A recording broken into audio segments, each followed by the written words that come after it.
Let's get some thoughts from Michael Kohn, President and General Counsel for the National Whistleblower Center, joining us live from Washington. Morning, sir. Obama's speech was supposed to sway public opinion towards the NSA. Did he succeed, do you think?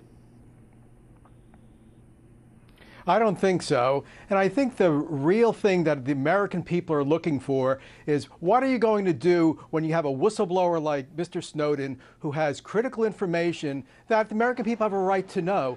He did not address that issue. It's being swept under the rug. Instead, I think, in a fair view of what's going on, it is merely window dressing, covering up the abuses that have been identified. Who's to say there are a lot more abuses have occurred that haven't been identified, because there's no channel for the NSA whistleblowers to make their allegations public or known in any way.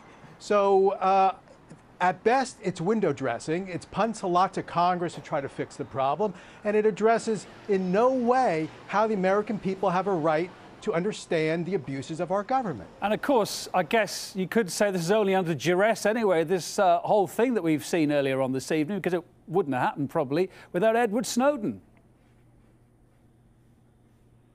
Absolutely. And I think that the reports that indicate that this snooping has resulted in no meaningful intelligence gathering is no surprise to the National Whistleblower Center.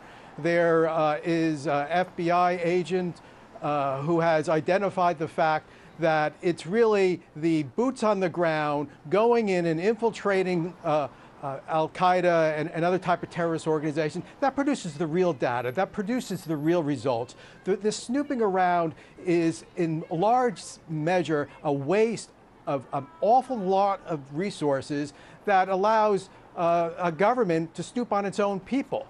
I mean, there's no real limitations going on here, and it's not transparent as to what the government really intends to do with their data once they have it. I mean, not unsurprisingly, I guess WikiLeaks founder Julian Assange, he was listening in. He said, quote, "We heard a lot of lies in this speech."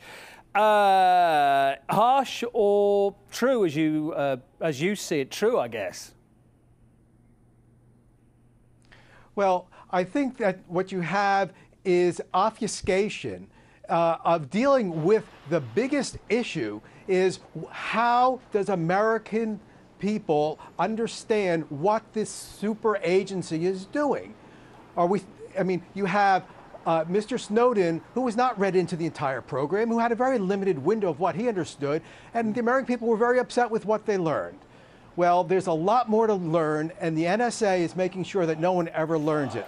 There is no avenue. If you're a whistleblower in the national security arena, you have to go to jail, and that's really your only option, or leave the country. I mean, that is not the way a free society operates. We had Colleen Rowley on the line earlier on. You know, her ex-FBI agent turned whistleblower. I'm sure you know her very well. She said, well, hey, you know, let's try and glean some hope from this for the path that she wants to go along. She said at least there were some baby steps forward. And when at least President Obama said if he wants to spy on his foreign partners, his foreign friends in future, he wouldn't spy. He'd simply pick up the phone, ask them if they had a problem with keeping anything from him. Good news, no?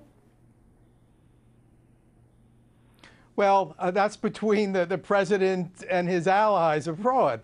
I think that dialogue is not something that's happening with the American people. That's happening behind closed doors. And who's happy with it and who's not is anyone's guess. Well, at least maybe Angela Merkel can sleep easier tonight, hey? Michael Kohn, President and General Counsel for the National Whistleblower Center, thank you for your time.